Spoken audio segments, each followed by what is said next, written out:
Sir ಇನ್ನೊಂದಿಲ್ಲಿ ಈಗ ಒಬ್ಬ ವ್ಯಕ್ತಿ 6 ವಾರಗಳ ಕಾಲದ ಒಂದು ಇಂಟಿರಮ್ ಬೇಲನ್ನು ತಗೊಂಡು ಚಿಕಿತ್ಸೆಗೆ ಅಂತ ಹೊರಡ್ತಾರೆ. ಅಫ್ಕೋರ್ಸ್ ಅದರಲ್ಲಿ ಆಪರೇಷನ್ ಎನ್ನುವುದು ಪ್ರಧಾನ ಅಂಶ.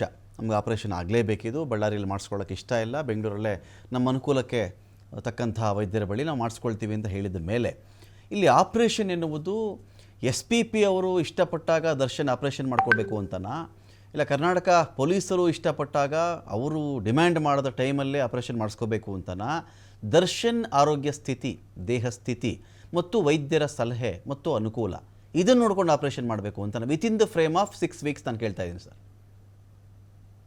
ನೋಡಿ 6 ವೀಕ್ಸ್ ಅಂತ ಕೊಟ್ಟಿದ್ರು ಕೂಡ ದೇಹದ ಆರೋಗ್ಯದ ಪರಿಸ್ಥಿತಿ, ವಸ್ತು ಸ್ಥಿತಿ ಯಾವ ರೀತಿ ಇದೆ ಅದರ ಮೇಲೆ ಡಿಪೆಂಡ್ ಆಗುತ್ತೆ. ಮೆಡಿಕಲ್ ಬೋರ್ಡ್ ಒಪಿನಿಯನ್ ಏನಿರುತ್ತೆ ಅದರ ಪ್ರಕಾರ ಅದು ಕೋರ್ಟ್ ಗಣನೆಗೆ ತೆಗೆದುಕೊಳ್ಬೇಕಾಗತ್ತೆ.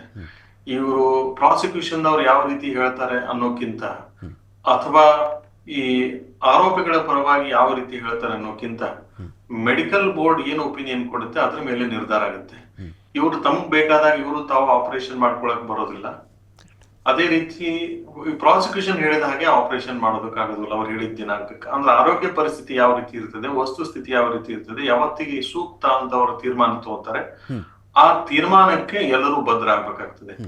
ಆ ತೀರ್ಮಾನಕ್ಕೆ ಅದು ಪ್ರಾಮುಖ್ಯತೆ ಇರೋದು. ಇವರ ಅಭಿಪ್ರಾಯಗಳಿಗೆ ಅದರಲ್ಲಿ ಪ್ರಾಮುಖ್ಯತೆ ಬರೋದಿಲ್ಲ ಅಂತ ನನ್ನ ಅಭಿಪ್ರಾಯ. ಒಂದು ಮತ್ತೆ ಎರಡನೇದು, ಜಾಮೀನ್ ಮೇಲೆ ಇದಾರೆ ಅಂತಂದ್ರೂ ಕೂಡ ಕಂಡೀಷನಲ್ ಬೇಲ್ ಇರೋದು, ಅಂದ್ರೆ ಚಿಕಿತ್ಸೆಗೆ ಅಂತಂದಾಗ ಮೆಡಿಕಲ್ ಬೋರ್ಡ್ ಒಪಿನಿಯನ್ ಮೇಲೆ ಇದನ್ನ ಕೋರ್ಟ್ ನಿರ್ಧಾರ ತೆಗೆದುಕೊಂಡು ಅಂತಿದ್ದಾಗ ಅವ್ರು ಏನ್ ಹೇಳ್ತಾರೆ ಇವ್ರು ಏನ್ ಹೇಳ್ತಾರೆ ಅನ್ನೋದು ಅದರಲ್ಲಿ ಪ್ರಾಮುಖ್ಯತೆ ಇರೋದಿಲ್ಲ. ಮೆಡಿಕಲ್ ಒಪಿನಿಯನ್ ಅಥವಾ ಮೆಡಿಕಲ್ ಬೋರ್ಡ್ ಒಪಿನಿಯನ್ ಏನಿದೆ ಅದು ಮಾತ್ರ ಕೋರ್ಟ್ ಪರಿಗಣನೆ ತೆಗೆದುಕೊಳ್ಳುತ್ತೆ. ಸರ್ ಈಗ ಇದನ್ನ ಯಾಕೆ ಕೇಳಿದೆ ನಾನು ಅಂತ ಹೇಳಿದ್ರೆ, ಸರ್ ಒಂದು ಕಿಡ್ನಿ ಸ್ಟೋನ್ ಅಂತ ಹೋದ್ರೇ, ಕಿಡ್ನಿ ಸ್ಟೋನ್ ಈ ಒಂದು ವಿಚಾರ ಇಟ್ಕೊಂಡು ಹೋದ್ರೇ 4 ಥರ ಅಭಿಪ್ರಾಯ ಬರುತ್ತೆ ಸರ್. 4 ವೈದ್ಯರ ಬಳಿ ಕೇಳಿದ್ರೆ 4 ಥರ ಅಭಿಪ್ರಾಯವನ್ನು ಅವ್ರು ಹೇಳ್ತಾರೆ. ಒಬ್ಬರು ಮಾತ್ರೆಯಲ್ಲೇ ವಾಸಿ ಆಗುತ್ತೆ ಅಂತಾರೆ, ಒಬ್ಬರು ನಾನು ಇದಕ್ಕೊಂದು ಬೆಳಗ್ಗೆ 1-2 ಜ್ಯೂಸ್ ಹೇಳ್ತೀನಿ, ಆ ಜ್ಯೂಸ್ ಕುಡಿದ್ಬಿಡಿ ಕಲ್ಲು ಆಚೆ ಬಂದುಬಿಡುತ್ತೆ ಅಂತ ಕೆಲವರು ಮಾತಾಡ್ತಾರೆ. ಇನ್ನು ಕೆಲವರು ಅದನ್ನು ಶೂಟ್ ಮಾಡಬೇಕು ಅಂತಾರೆ, ಇನ್ನು ಕೆಲವರು ಆಪ್ರೇಷನ್ನೇ ಮಾಡಬೇಕು ಅಂತಲೂ ಕೂಡ ಮಾತಾಡ್ತಾರೆ. ಸೊ ಒಪಿನಿಯನ್ ಹೀಗಿದ್ದಾಗ he may argue in the court ಏನಂದರೆ, ಬಳ್ಳಾರಿಲೂ ಆ ಥರ ವೈದ್ಯರು ಹೇಳಿದರು, ಆಪ್ರೇಷನ್ನೇ ಬೇಕು ಅಂತ ಹೇಳಿದ್ರು, ನಾವು ಗಾಬರಿ ಆಗಿದ್ವಿ, ಇಲ್ಲಿ ನಾವು ಇಂಥ ಒಂದು ಆಸ್ಪತ್ರೆಗೆ ಬಂದು ಸೇರಿದಾಗ ನೋಡೋಣಪ್ಪ ಏಕಾಏಕಿ ನಾವು ಬೆನ್ನಿಗೆ ಶಸ್ತ್ರಚಿಕಿತ್ಸೆ ಮಾಡುವ ನಿರ್ಧಾರಕ್ಕೆ ನಾವು ಬರಲಿಕ್ಕಾಗಲ್ಲ, ನಮ್ಮಲ್ಲಿರ್ತಕ್ಕಂಥ ಎಲ್ಲ ವಿಧಾನಗಳನ್ನು ಅನುಸರಿಸ್ತೀವಿ, ಆದಾಗ್ಯೂ ನಿನಗೆ ವಾಸಿ ಆಗದೇ ಇದ್ದಾಗ ಅಂತಿಮವಾಗಿ ಆಪರೇಷನ್ ಆಪ್ಷನ್ ಇಟ್ಕೊಳ್ಳೋಣ ಅಂತ ಹೇಳಿ ಒಂದು 6 ವಾರ ಟೈಮ್ ತೊಗೊಂಡು ಅಂತ ಕೂಡ ದೇ ಕ್ಯಾನ್ ಕ್ಲೈಮ್ ಅಲ್ವಾ ಸರ್ ಅಂತ. ಏನಾಗುತ್ತೆ ಚಿಕಿತ್ಸೆಯಲ್ಲಿ ಹಲವಾರು ಹಂತಗಳಿದಾವೆ.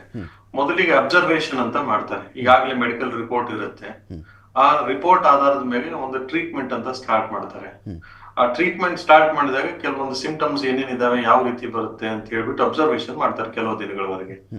ಅಲ್ಲಿಗೆ ಅವರ ಆರೋಗ್ಯ ಪರಿಸ್ಥಿತಿ ಸುಧಾರಿಸ್ತು ಅಂತಂದ್ರೆ, ಗುಣಮುಖರಾದ್ರೆ ಅಲ್ಲಿಗೆ ಮುಗೀತು, ಅದನ್ನೇ ಟ್ರೀಟ್ಮೆಂಟ್ ಕಂಟಿನ್ಯೂ ಮಾಡ್ತಾರೆ. ಸರ್ಜರಿ ಅವಶ್ಯಕತೆ ಇಲ್ಲ ಅನ್ನೋ ಒಂದು ತೀರ್ಮಾನಕ್ಕೆ ಬರ್ತಾರೆ.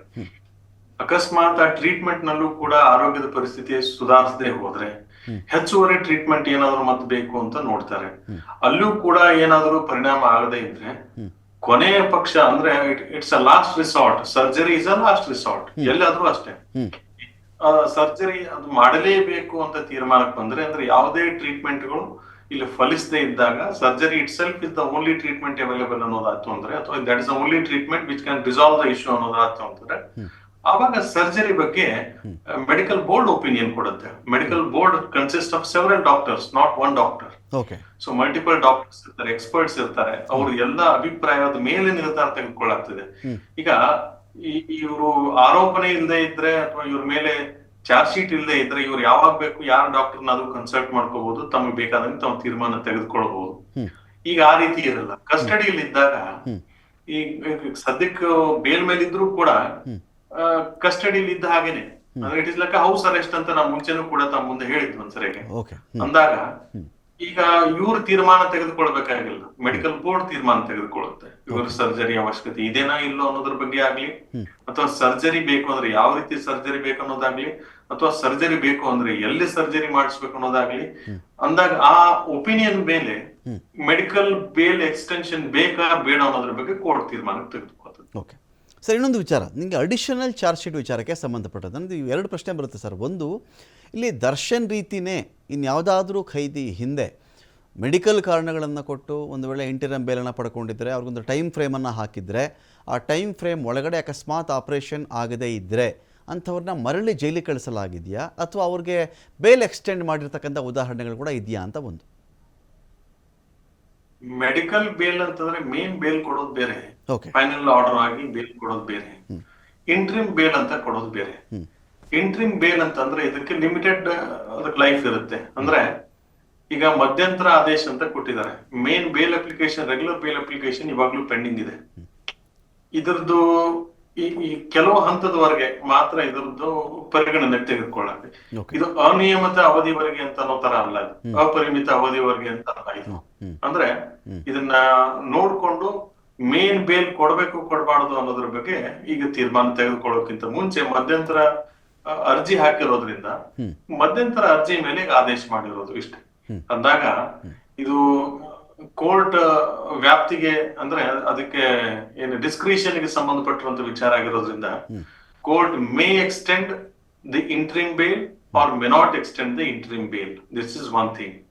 But the court may also think it appropriate to consider the main bail application itself. ಅಂದ್ರೆ ರೆಗ್ಯುಲರ್ ಬೇಲ್ ಅಪ್ಲಿಕೇಶನ್ ಏನಿದೆ ಅದನ್ನೇ ಕನ್ಸಿಡರ್ ಮಾಡ್ತೀನಿ, ಅದರಲ್ಲಿ ಬೇಲ್ ಆಯ್ತು ಅಂದ್ರೆ ನಿಮಗೆ ಸೂಕ್ತ ನಿಮ್ಗೆ ಜಾಮೀನ್ ಸಿಕ್ಕಾಗ ನೀವು ಏನಾದ್ರೂ ಟ್ರೀಟ್ಮೆಂಟ್ ತೆಗೆದುಕೊಳ್ಳಿ ಅನ್ಬಹುದು.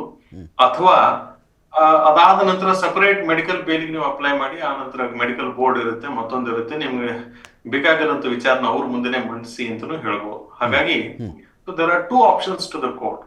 Court may accept the request and extend the period based on the medical board opinion, ಒಂದು.